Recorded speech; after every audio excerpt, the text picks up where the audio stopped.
بسم اللہ الرحمن الرحیم۔ السلام علیکم، آپ دیکھ رہے ہیں میرا یوٹیوب چینل۔ اب تک آپ نے میرے چینل کو سبسکرائب نہیں کیا تو پلیز سبسکرائب کر دیں، بیل آئیکن کو پریس کر دیں تاکہ میری آنے والی ہر نئی ویڈیو آپ کو سب سے پہلے موصول ہو سکے۔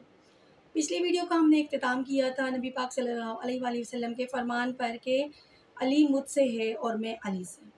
اس ویڈیو میں ہم حضرت علی کے مزید فضائل پر احادیث کی روشنی میں ہی بات کریں گے۔ حضرت حبشہ بن جنادہ رضی اللہ عنہ سے روایت ہے، رسول اللہ صلی اللہ علیہ وسلم نے ارشاد فرمایا، علی مجھ میں سے ہے اور میں علی سے ہوں، اور میری طرف سے یہ پیغام میں خود پہنچا سکتا ہوں یا علی۔ حدیث کا مطلب سمجھنے کے لیے وہ صورتحال پیش نظر رکھنی ضروری ہے جس میں حضور صلی اللہ علیہ وسلم نے یہ ارشاد فرمایا۔ 8 ہجری میں فتح مکہ اور وہاں اسلامی اقدار قائم ہو جانے کے بعد اگلے سال سورہ برادہ نازل ہوئی جو 10واں پارہ ہے، جس میں مشرکین و کفار کے بارے میں خاص اور اہم احکام ہیں، مثلا یہ کہ جو معاہدہ ان کے ساتھ کیا گیا ان کی شرارتوں کی وجہ سے وہ فسخ نہ کر دیا جائے، مثلا یہ کہ اس سال کے بعد کسی مشرک و کافر کو مسجد حرام میں داخلے کی اجازت نہیں ہوگی وغیرہ وغیرہ۔ تو رسول اللہ صلی اللہ علیہ وسلم نے حضرت ابوبکر رضی اللہ عنہ کو امیر حج بنا کر بھیجا، اور یہ ذمہ داری بھی ان کے سپرد ہوئی کہ وہ رسول اللہ صلی اللہ علیہ وسلم کی طرف سے حج کے موقع پر مختلف علاقوں سے آنے والے تمام کفار و مشرکین کو اللہ تعالیٰ کے وہ احکام پہنچا دیں جو سورہ برات میں ان کے بارے میں نازل کی گئی ہیں، اور سورہ برات کی وہ سب آیتیں بھی ان کو سنا دیں۔ صدیق اکبر رضی اللہ عنہ حضور کے حکم کی تعمیل میں حج کے لیے ساتھ جانے والی جمعیت کے ساتھ روانہ ہو گئے۔ بعد میں حضور اکرم صلی اللہ علیہ وسلم کو خیال آیا کہ عربوں کا یہ قانون اور ان کی یہ روایت رہی ہے کہ اگر کوئی معاہدہ کیا جائے یا کسی معاہدے کو فسخ کیا جائے یا اس طرح کا کوئی بھی اہم معاملہ ہو تو وہ قبیلے کا سردار یا سربراہ بذات خود کرے یا اس کے نائب اور قائم مقام کی حیثیت سے نسبتی رشتے سے اس کا کوئی قریب ترین عزیز، اس کے بغیر وہ قابل قبول نہ ہوگا۔ تو آپ نے ضروری سمجھا کہ آپ کی طرف سے ان اہم اعلانات کے لیے علی مرتضیٰ کو بھیجا جائے جو آپ کے حقیقی چچا زاد بھائی اور داماد بھی تھے۔ چنانچہ آپ نے ان کو اس کام کے لیے بعد میں مکہ معظمہ کے لیے روانہ فرمایا۔ اس موقع پر آپ صلی اللہ علیہ وسلم نے فرمایا، علی مجھ سے ہے اور میں علی سے۔ الغرض اس ارشاد کے بعد آپ صلی اللہ علیہ وسلم نے حضرت ابوبکر کے بعد حضرت علی مرتضیٰ کو اس کام کے لیے بھیجنے کی غرض و غایت بیان فرمائی۔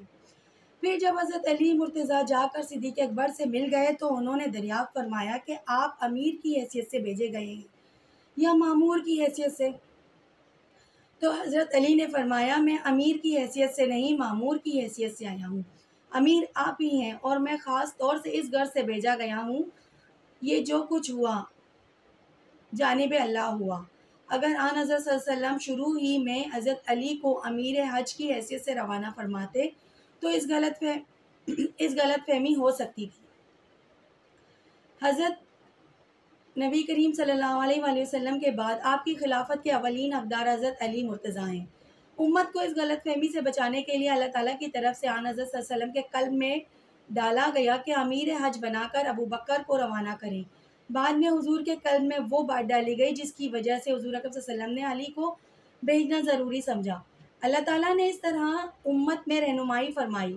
حضور کے بعد مسلمانوں کے امیر اور آپ کے خلیفہ حضرت ابوبکر ہوں گے۔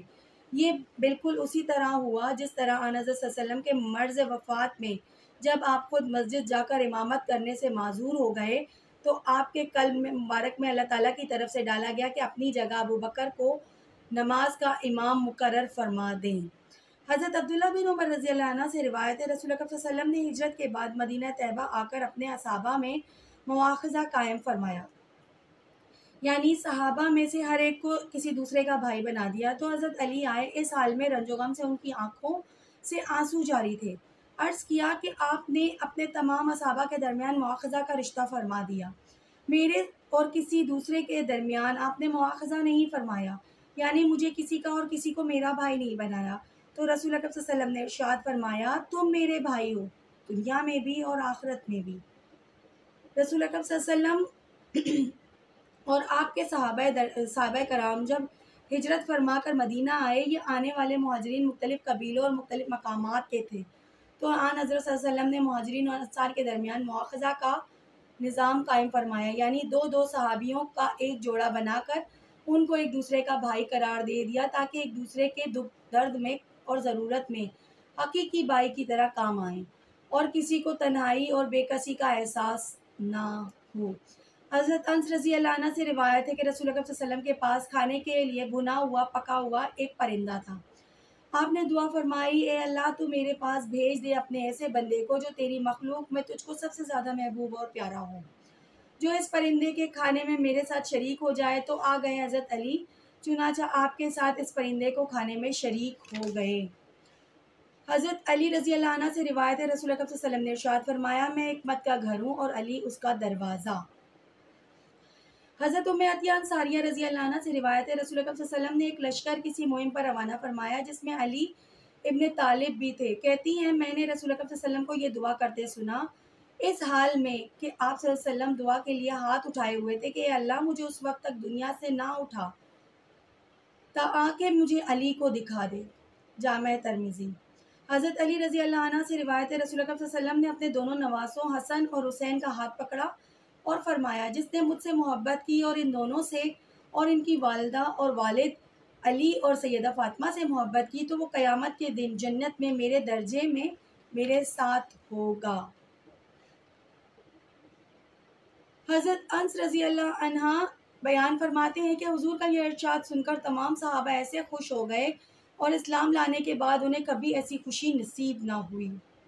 حضرت علی رضی اللہ عنہ سے روایت ہے، فرماتے ہیں کہ میں بیمار ہو گیا تھا اور مجھے سخت تکلیف تھی، تو رسول اللہ صلی اللہ علیہ وسلم میرے پاس سے گزرے اور میں اللہ سے یہ دعا کر رہا تھا، اے اللہ اگر میری موت کا وقت قریب ہے تو مجھ کو راحت عطا فرما دے، یعنی مجھے موت دے کر اس تکلیف سے نجات دے دے، اور اگر میری موت دیر سے آنے والی ہے تو مجھے فراغی کی زندگی عطا فرما دے، اور اگر یہ بیماری اور تکلیف تیری طرف سے امتحان اور آزمائش ہے تو مجھ کو صبر کی توفیق دے کہ بے صبری اور تکلیف کا اظہار نہ کروں۔ تو رسول اللہ صلی اللہ علیہ وسلم نے یہ سن کر مجھ سے فرمایا، تم نے یہ کیا کہا؟ تو جو میں نے بطور دعا کے اللہ تعالیٰ سے عرض کیا تھا وہ میں نے آپ کے سامنے دہرایا۔ تو آپ نے اپنا قدم مبارک مارا اور دعا فرمائی، اے اللہ اس کو عافیت عطا فرما۔ راوی کو شک ہے کہ آپ نے فرمایا، اے اللہ اس کو شفا عطا فرما۔ حضرت علی فرماتے ہیں، اس کے بعد مجھے کبھی تکلیف نہ ہوئی۔ حضرت علی رضی اللہ عنہ سے روایت ہے کہ ان سے بعض لوگوں نے کہا، ہم آپ کو شدید گرمی کے زمانے میں دیکھتے ہیں کہ آپ سردی کے موسم کے کپڑے پہنتے ہیں، اور اسی طرح ہم آپ کو جاڑے کے زمانوں میں دیکھتے ہیں کہ آپ شدید گرمی کے کپڑے پہنتے ہیں، پسینہ پہنچ رہے ہوتے ہیں۔ تو حضرت علی نے جواب دیا، ایک دفعہ میری آنکھ میں تکلیف تھی تو رسول اللہ صلی اللہ علیہ وسلم نے اپنا لعاب دان ڈالا، اس کے بعد سے مجھے آج تک کبھی آنکھ کی تکلیف نہ ہوئی۔ حضرت صلی اللہ علیہ وسلم نے میرے لیے دعا فرمائی تھی، اے اللہ گرمی اور جاڑے سے اس کو دور رکھ، تو اس کے بعد سے نہ تو میں نے آج تک گرمی محسوس کی اور نہ سردی۔ حضرت علی سے روایت ہے کہ آپ صلی اللہ علیہ وسلم نے فرمایا، اپنے آپ کو رسول اللہ صلی اللہ علیہ وسلم کے ساتھ اس حال میں دیکھا کہ بھوک کی وجہ سے اپنے پیٹ پر پتھر باندھتا تھا، اور اب بفضل اللہ تعالیٰ میری حالت یہ ہے کہ میرے مال کی زکوٰۃ 40,000 اشرفیہ ہیں۔ سبحان اللہ۔ حضرت برا بن عازب اور حضرت زید بن ارقم رضی اللہ عنہ سے روایت ہے، رسول اللہ صلی اللہ علیہ وسلم غدیر خم میں نزول قیام میں فرمایا تو آپ نے حضرت علی رضی اللہ عنہ کا ہاتھ پکڑ کر عام حاضرین و رفقا سفر سے خطاب کرتے ہوئے فرمایا، کیا تمہیں معلوم ہے کہ میں تمام مسلمانوں کو ان کے نفس اور جانوں سے بھی زیادہ محبوب اور دوست ہوں؟ سب نے عرض کی، کیوں نہیں، بے شک۔ اس کے بعد آپ صلی اللہ علیہ وسلم نے فرمایا، کیا تم نہیں جانتے کہ میں ہر مسلمان کا اس کے نفس اور اس کی جان سے زیادہ محبوب اور دوست ہوں؟ سب نے عرض کی، ہاں بے شک ایسا ہی ہے۔ اس کے بعد آپ نے فرمایا، اے اللہ میں جس کا دوست ہوں تو علی کو بھی اس کا دوست بنا۔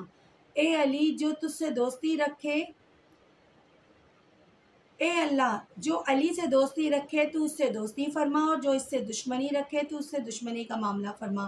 اس کے بعد حضرت عمر حضرت علی سے ملے اور ان کو مبارکباد دیتے ہوئے فرمایا، تمہیں مبارک ہو اے ابی طالب کہ تم ہر صبح ہر شام یعنی ہر وقت ہر مومن اور مومنہ کے دوست اور محبوب ہوگے۔ یہاں صرف حدیث کے مضمون کی تشریح ہے۔ اس موقع پر راکم سطور کو ناظرین یہ بھی بتلانا ضروری سمجھتا ہے کہ شیعہ علماء و مصنفین اس حدیث کو اپنے عقیدے اور دعوے کی دلیل ترین اور سب سے زیادہ وزنی دلیل کے طور پر پیش کرتے ہیں کہ غدیر خم کے اس خطاب میں رسول اکرم صلی اللہ علیہ وسلم نے اپنے بعد کے لیے حضرت علی کو خلیفہ و جانشین اور امت کا امام و حاکم بنا دیا تھا۔ اس کے بعد کا اس خطاب کا خاص مقصد یہی تھا۔ وہ یہی کہتے ہیں کہ مولا کے معنی آقا، مالک اور حاکم کے ہیں، اور اس حدیث کا مطلب یہ ہے کہ میں جن لوگوں کا آقا اور حاکم ہوں، علی ان سب کا آقا اور حاکم ہے، اور حضرت علی کی خلافت اور امت پر ان کی حاکمیت کا اعلان تھا۔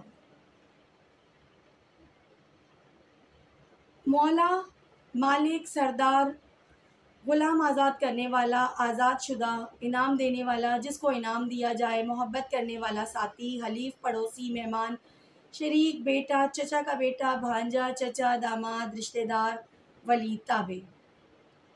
معلوم ہونا چاہیے کہ قرآن پاک کی کسی آیت یا حضور کے کسی ارشاد میں یا کسی بھی فصیح و بلیغ کلام میں جب کوئی کثیر المعانی لفظ استعمال ہو تو خود اس میں یا اس کے سیاق و سباق میں ایسا قرینہ موجود ہوتا ہے جو اس لفظ کے معنی اور اس کی مراد متعین کر دیتا ہے۔ اس زیر تشریح حدیث میں خود قرینہ موجود ہے جس سے اس حدیث کے لفظ مولا کے معنی متعین ہو جاتے ہیں۔ حدیث کا آخری وہ دعائیہ جملہ ہے، اے اللہ، جو علی سے دوستی اور محبت رکھے تو اس سے دوستی اور محبت فرما، جو اس سے دشمنی رکھے تو اس کے ساتھ دشمنی کا معاملہ فرما۔ اس سے متعین طور پہ معلوم ہو جاتا ہے کہ حدیث میں لفظ مولا دوست اور محبوب یعنی دوست اور محبوب کے معنوں میں استعمال ہوا ہے۔ پھر آن حضرت صلی اللہ علیہ وسلم کی وفات کے بعد جو کچھ ہوا وہ اس بات کی روشن اور قطعی دلیل ہے کہ غدیر خم کے ہزاروں صحابہ کرام کے اس مجمع میں کسی فرد نے، خود حضرت علی اور ان کے قریب ترین حضرات نے بھی حضور اکرم صلی اللہ علیہ وسلم کے اس ارشاد کا مطلب یہ نہیں سمجھا تھا کہ آن حضرت صلی اللہ علیہ وسلم اپنے بعد کے لیے ان کی خلافت اور حاکمیت اور امت کی امامت عامہ کا اعلان فرما رہے ہیں۔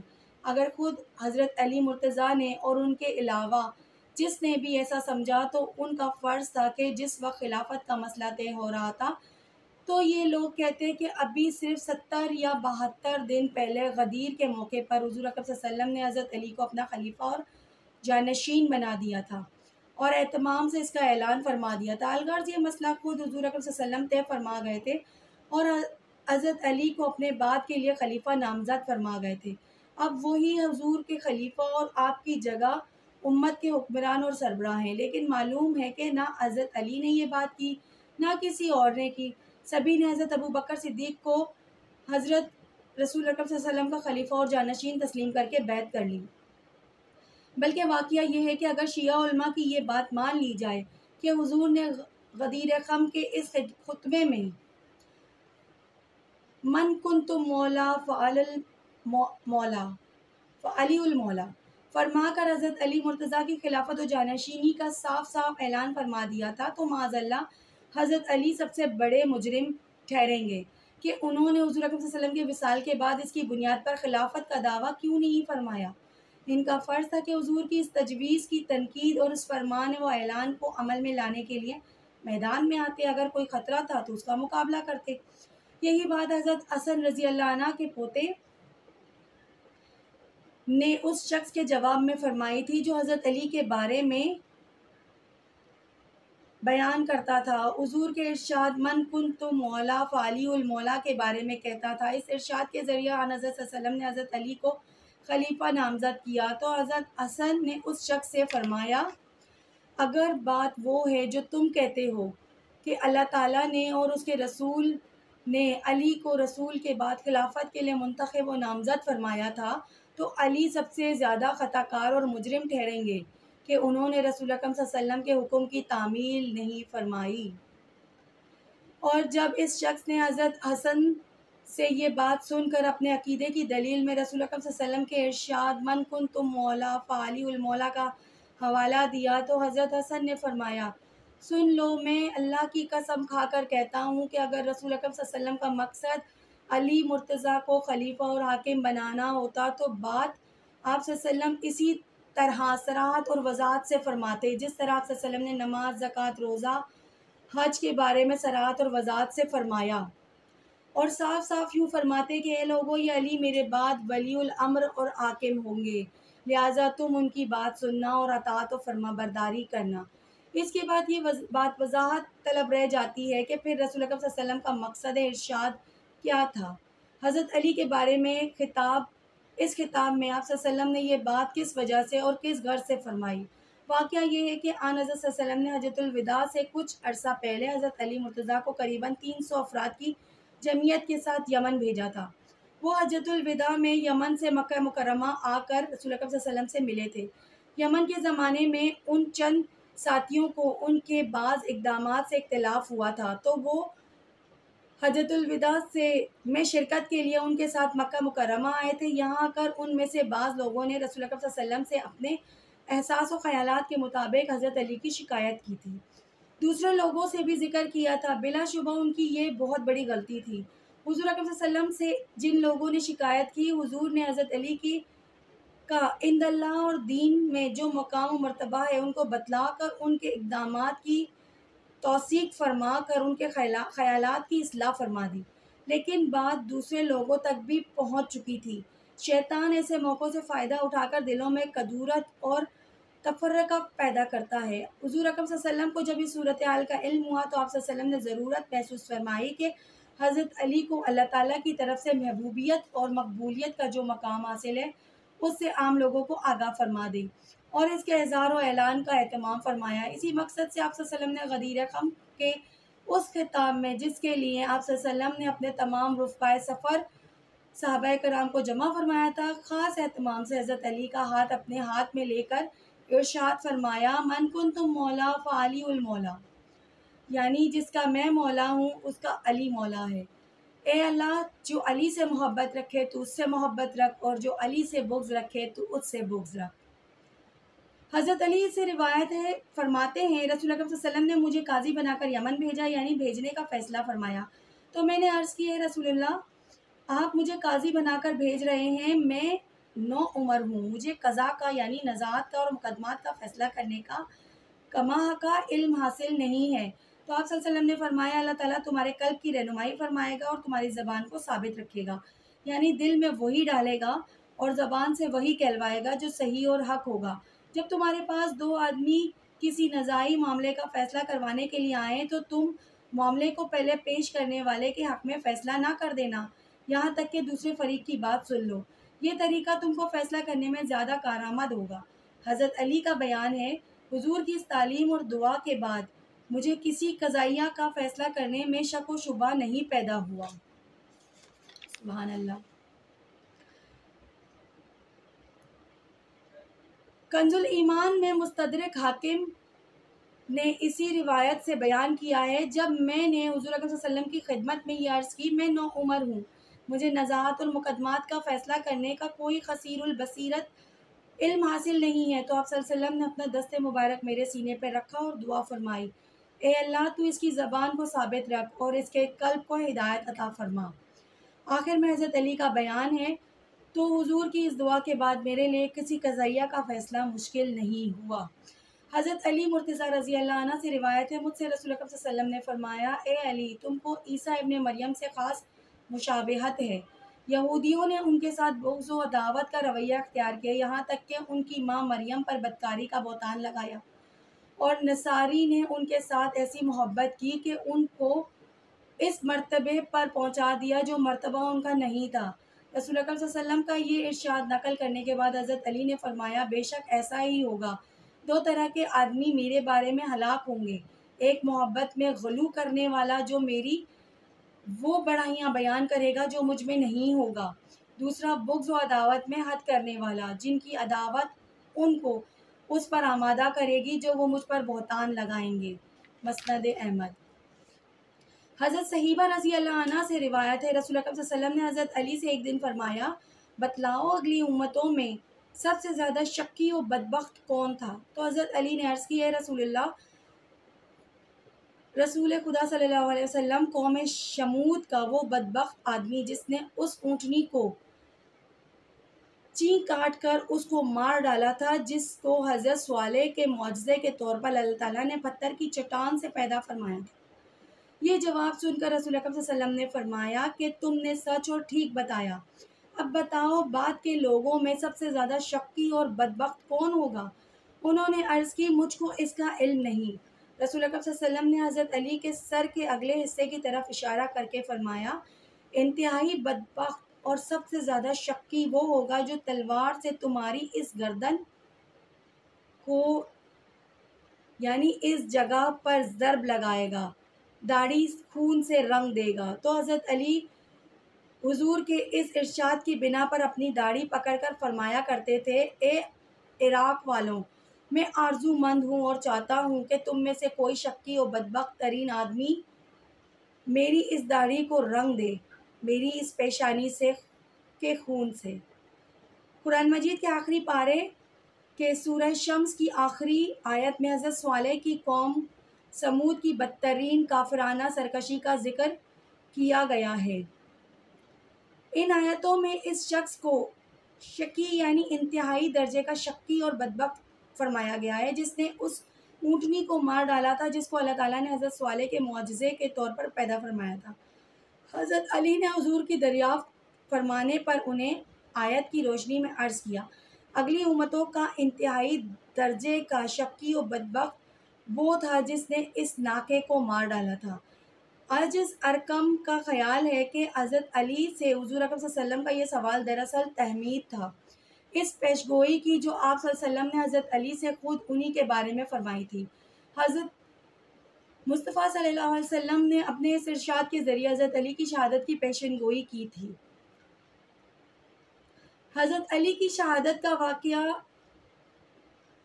کچھ اس طرح درج ہے کہ حضرت علی لشکر کے ہی ایک خاص گروہ کے ساتھ تھے جو اپنی حماقت اور ذہنی کجروی کی وجہ سے ان کے ایک فیصلے کو غلط اور معاذ اللہ قرآن مجید کی صریحہ خلاف سمجھ کر ان کے مخالف اور آمادہ بغاوت ہو گیا تھا۔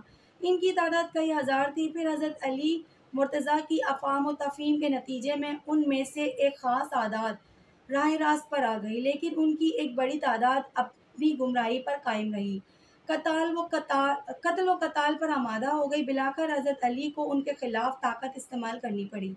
تاریخ میں یہ واقعہ جنگ نہرواں کے نام سے معروف ہے، جس کے نتیجے میں ان میں سے اکثر کا خاتمہ ہو گیا، کچھ باقی رہ گئے۔ ان باقی رہ جانے والوں میں سے 3 شخص برق ابن عبداللہ، عمرو بن بکر تمیمی اور عبد الرحمن بن ملجم مکہ مکرمہ میں جمع ہوئے۔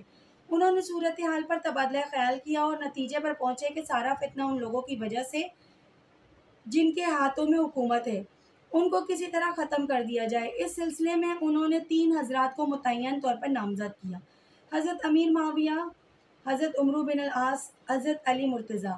برق نے کہا کہ معاویہ کو قتل کر دینے کی ذمہ داری میں لیتا ہوں۔ عمرو تمیمی نے کہا عمرو بن العاص کو ختم کر دینے کی ذمہ داری میں لیتا ہوں۔ عبد الرحمن بن ملجم نے کہا کہ علی کو قتل کرنے کی ذمہ داری میں لیتا ہوں۔ پھر انہوں نے آپس میں اس پر عہد و پیما کیا اور اس کے لیے یہ اسکیم بنائی کہ ہم میں سے ہر ایک 17 رمضان المبارک کو جب کہ یہ لوگ فجر کی نماز پڑھنے کے لیے نکل رہے ہوں، حملہ کر کے اپنے کام کریں۔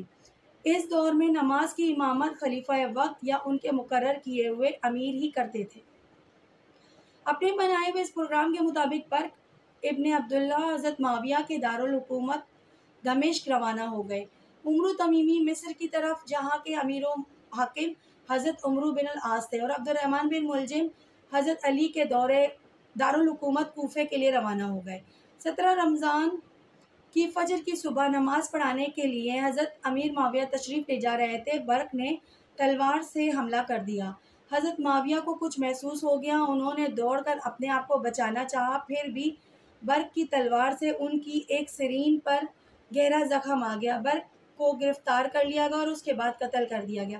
زخم کے علاج کے لیے طبیب بلوایا گیا۔ اس زخم کو دیکھ کر کہا کہ جس تلوار کا زخم ہے اس کو زہر میں بچھایا گیا تھا، اس کا علاج ایک صورت یہ ہے کہ گرم لوہا سے زخم کو داغ دیا جائے، اس طرح امید ہے زخم سارا زہر جسم سے سرایت نہیں کر سکے گا۔ دوسری صورت یہ ہے کہ میں آپ کو ایک ایسی دوا تیار کر کے پلاؤں گا جس کا اثر یہ ہوگا کہ اس کے بعد آپ کی کوئی اولاد نہ ہو سکے گی۔ حضرت امیر معاویہ نے فرمایا گرم لوہے کی داغ کو تو میں نے برداشت نہ کر سکوں گا، اس لیے مجھ کو وہ دوا تیار کر کے پلا دی جائے، میرے لیے 2 بیٹے یزید اور عبداللہ کافی ہیں۔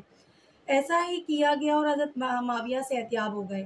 عمرو تمیمی اپنے پروگرام کے مطابق حضرت عمرو بن العاص کو ختم کرنے مصر پہنچ گیا، لیکن اللہ تعالیٰ کی مشیت کہ 17 رمضان کی رات میں حضرت عمرو بن العاص کو ایسی شدید تکلیف ہوئی کہ وہ فجر کی نماز پڑھانے کے لیے مسجد نہ آ سکے۔ انہوں نے ایک دوسرے صاحب خارجہ بن حبیب کو حکم دیا کہ وہ ان کی جگہ نماز پڑھا دیں۔ چنانچہ وہ آئے، نماز پڑھانے کے لیے امام کے مصلی پہ کھڑے ہوئے تو عمرو نے ان کو عمرو بن العاص سمجھ کر تلوار سے وار کیا، وہ شہید ہو گئے۔ عمرو گرفتار کیا گیا، لوگ اس کو پکڑ کر مصر کے امیر و حاکم حضرت عمرو بن العاص کے پاس لے گئے۔ اس نے دیکھا کہ لوگ ان کو امیر کے لفظ سے مخاطب کر رہے ہیں۔ اس نے لوگوں سے پوچھا یہ کون ہے؟ بتلایا گیا یہ مصر کے امیر و حاکم حضرت عمرو بن العاص ہے۔ اس نے کہا میں نے جس شخص کو قتل کیا وہ کون تھا؟ بتلایا گیا وہ خارجہ ابن حبیب تھا۔ اس بدبخت نے حضرت عمرو بن العاص کو مخاطب کر کے کہا اے فاسق، میں نے تجھ کو قتل کرنے کا ارادہ کیا تھا۔ حضرت عمرو بن العاص نے فرمایا تو نے یہ ارادہ کیا تھا، اللہ تعالیٰ کا ارادہ وہ تھا جو ہو گیا۔ اس کے بعد خارجہ ابن حبیب کے قصاص میں عمرو بن تمیمی کو قتل کر دیا گیا۔ ان میں سے تیسرا خبیث ترین اور شکی ترین بدبخت عبد الرحمن بن ملجم اپنے پروگرام کے مطابق کوفہ پہنچ گیا۔ وہ 17 رمضان کو فجر سے پہلے مسجد کے راستے میں چھپ کر بیٹھ گیا۔ حضرت علی مرتضیٰ کا معمول تھا کہ وہ گھر سے نکل کر الصلاۃ الصلاۃ پکارتے ہوئے لوگوں کو نماز کے لیے بلاتے ہوئے مسجد تشریف لے جاتے۔ اس دن میں حسب معمول اسی طرح تشریف لے جا رہے تھے۔ اس بدبخت ابن ملجم نے سامنے آ کر تلوار اچانک آپ کی پیشانی پر وار کیا اور بھاگا، لیکن تعقب کر کے لوگوں نے اس کو پکڑا اور حضرت علی مرتضیٰ کے سامنے پیش کیا۔ آپ نے اپنے بڑے صاحبزادے حضرت حسن سے فرمایا کہ اگر میں زندہ رہا تو اس کو قاتل ابن ملجم کے بارے میں جیسا چاہوں گا فیصلہ کروں گا تو معاف کر دوں گا، اور چاہوں گا تو میں قصاص میں قتل کر دوں گا، اور اگر میں فوت ہو جاؤں تو پھر اس کو شرعی قانون قصاص کے مطابق قتل کر دیا جائے۔ لیکن مسئلہ نہ کیا گیا، یعنی ہاتھ پاؤں وغیرہ اعضاء الگ الگ نہ کاٹے جائیں، کیونکہ میں نے رسول اکرم صلی اللہ علیہ وسلم سے سنا ہے کہ کٹکھنے کتے کو بھی مارا جائے تو اس کو مسئلہ نہ کیا جائے۔ حضرت علی مرتضیٰ خبیث ابن ملجم کی ضرب کے نتیجے میں واصل باحق ہو گئے تو حضرت حسن کے حکم سے اس بدبخت کو قتل کیا گیا اور غیظ و غضب سے بھرے ہوئے لوگوں نے اس کی لاش کو جلا بھی دیا۔ حضرت علی مرتضیٰ کی زندگی اور اس سے متعلق جو بھی شکوک و شبہات تھے وہ تمام احادیث کی روشنی میں نے آپ کے سامنے رکھے ہیں۔ اللہ تعالیٰ مجھے اور آپ کو اپنے ایمان کو ٹھیک کرنے کی توفیق عطا فرمائے۔ بے شک ہم مسلمانوں پر حضرت علی سے محبت لازم ہے، بلکہ پنجتن پاک سے محبت لازم ہے، لیکن اس محبت کا یہ پیمانہ نہ رکھیں کہ ان سے محبت میں آپ اتنے آگے نکل جائیں کہ محبت کے بدلے آپ جہنم کے حقدار ہوں، بلکہ محبت اتنی ہی کی جائے جتنی نبی پاک صلی اللہ علیہ وآلہ وسلم نے فرمایا ہے۔ اپنی خاص دعاؤں میں مجھے بھی یاد رکھیے گا، میرے لیے بھی بہت بہت دعا کیجیے گا، مجھے آپ کی دعاؤں کی بہت ضرورت ہے۔ اللہ حافظ۔